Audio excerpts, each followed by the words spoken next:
Welcome back. I want to talk about another vulnerability that we mentioned in the theory video, and that is cross-site scripting. If you remember, this is a vulnerability where we execute code due to poor user input filtering. In this attack, it is not the server that is getting targeted, but the users that visit that website. There are three main types of XSS attack. There is reflected XSS, stored XSS, and DOM-based XSS. And in this course, we will be covering first two, which are reflected and stored XSS. But before we do that, let's quickly remind ourselves of scenario as to how this attack looks like. So the attacker finds an XSS vulnerability, they inject JavaScript code that they want the target to execute inside of their browsers, and then anyone who visits that web page will execute the JavaScript code that you injected. This is an example of stored XSS, where the victim doesn't have to click on any links. All they need to do is to visit the same page on their own, and they will execute that script that you injected. So how does this work? Well, this is possible only in case the script that you injected is getting stored on the server. This would most likely be if there is, for example, a page where you need to type in some type of a comment, and then that comment will show on that page. If that comment input is vulnerable, then you most likely will have a stored XSS, because anyone loading that page after that will load your comment as well, and if your comment was a JavaScript code, they will execute that code. So what does this mean? Well, this means once you inject it, it will stay on the server, and server will host that page with malicious JavaScript code to anyone trying to visit it.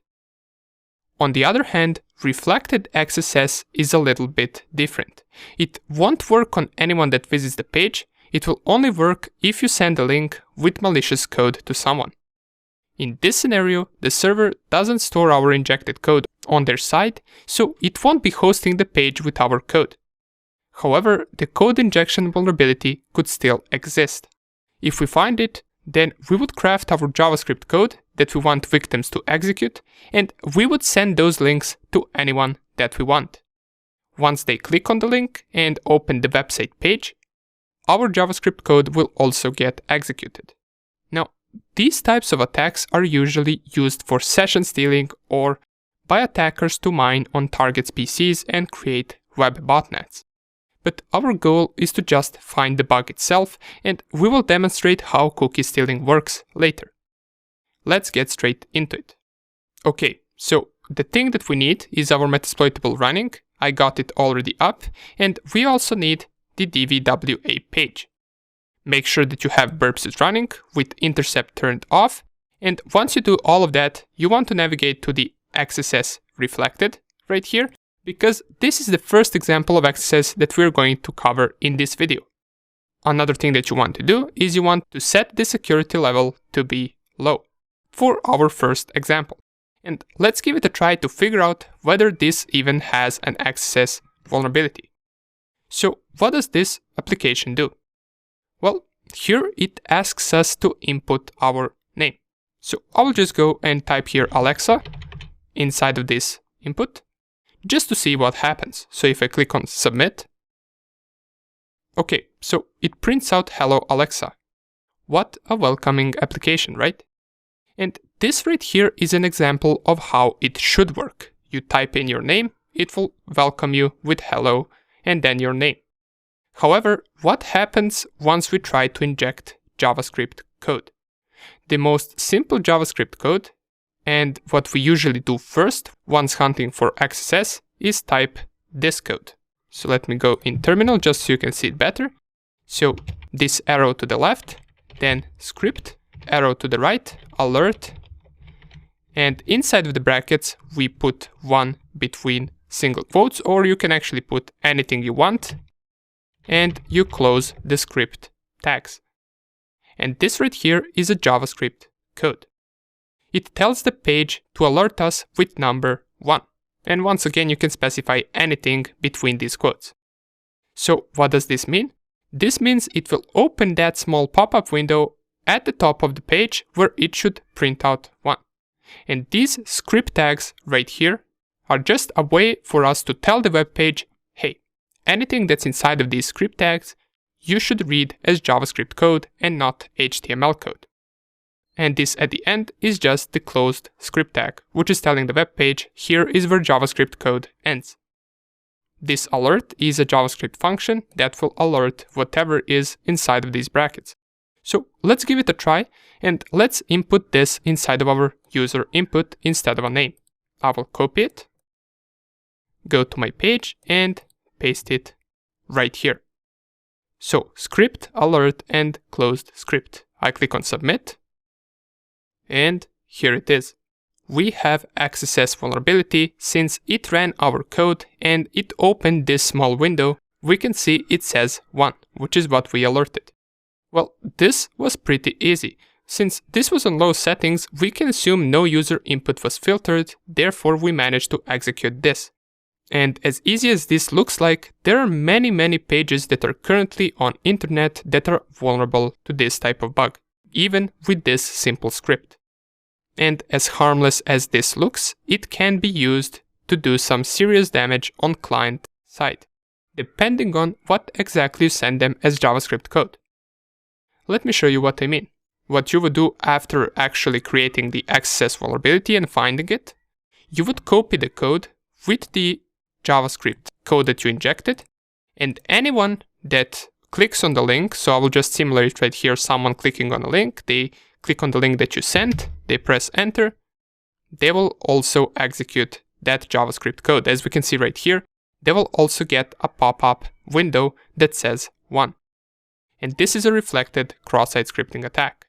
Anyone that opens this link will also execute this. They don't have to type the JavaScript code themselves.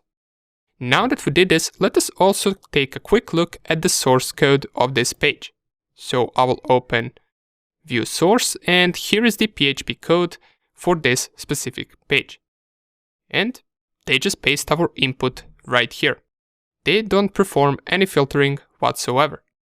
Now that we covered the low security level, let's try to find XSS in a medium level security to see if it works. So I will close this, go to the DVWA security, and I will change from low to medium. Click on submit, and this will change everything to a medium. So let's go back to XSS reflected, and let's first type the name to see whether it gives the same output. And it does. It prints out hello and then the name. So now let's try the same script that we did with the low security. So open script tags, I will alert 1, and I will close script tags. Click on submit. It seems that they actually remove the script tags. We can only see right here hello alert 1, and it doesn't give us a pop-up window that says 1. This means there is some type of filtering performed onto this page, because we don't get that window and our code doesn't get executed. By the output of our application, we can assume that the filtering performs removing of script tags. And usually this is type of filtering that you will encounter. Why?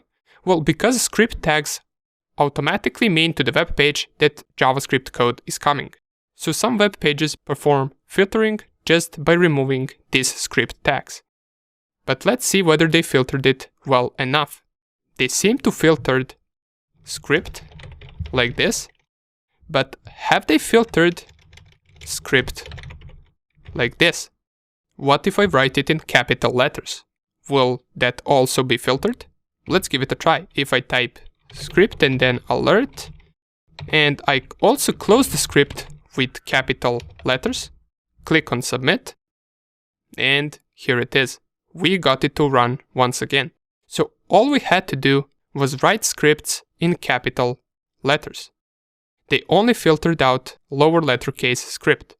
Let's make sure that that is the case by going and visiting the source code, and let's see what did they do.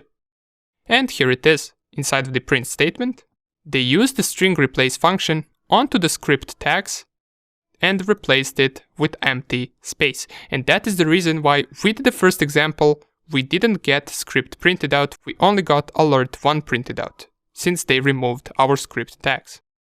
But we managed to bypass this with capital script letters.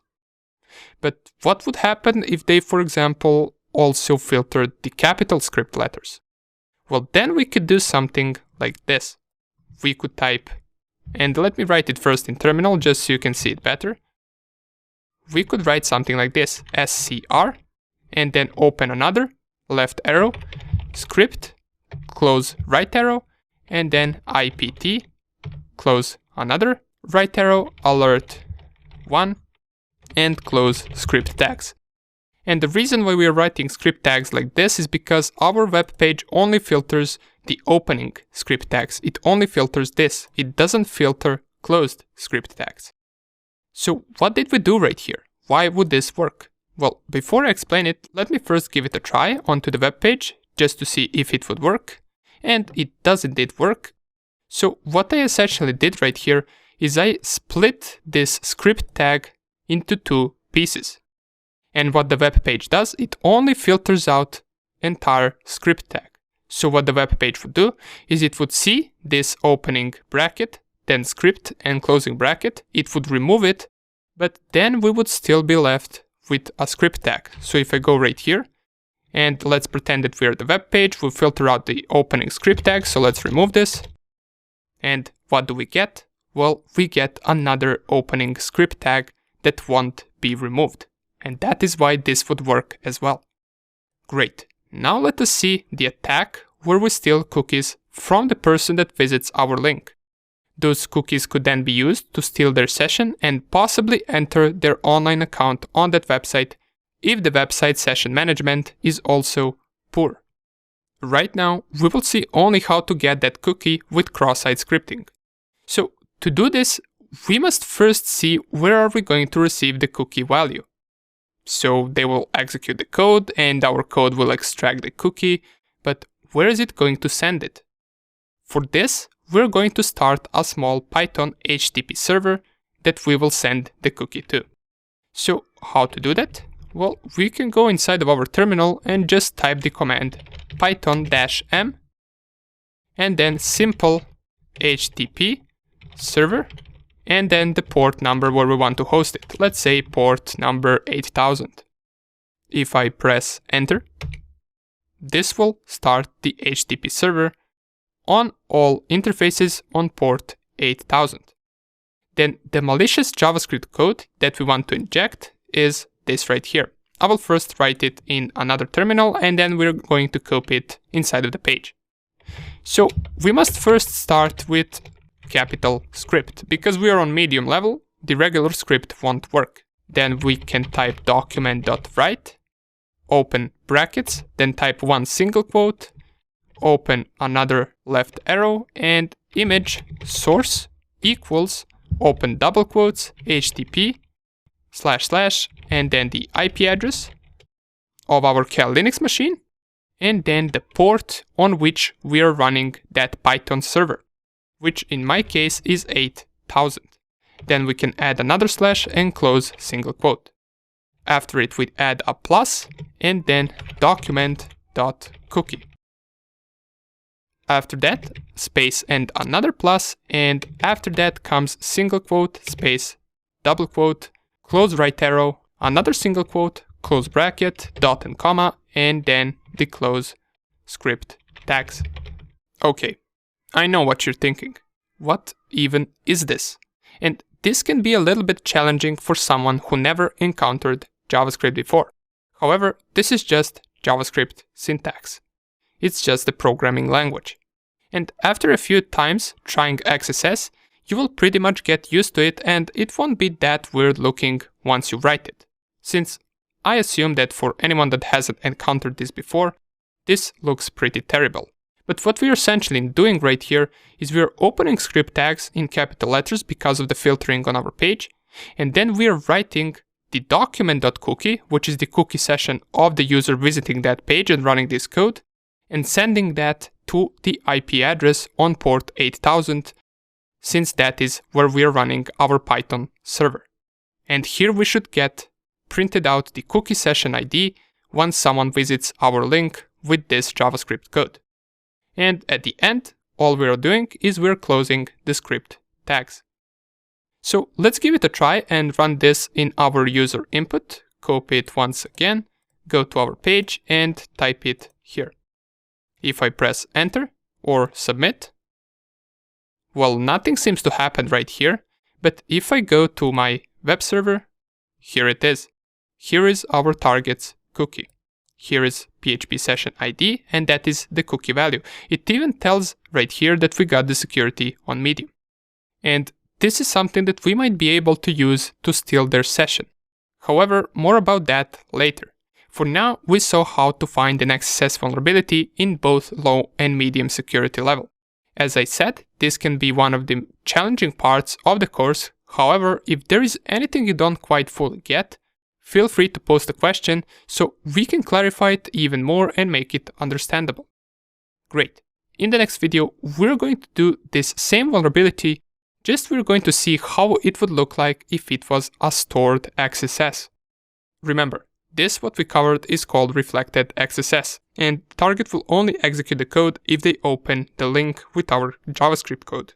In the next video, we'll see the vulnerability where the JavaScript code gets stored on the server itself.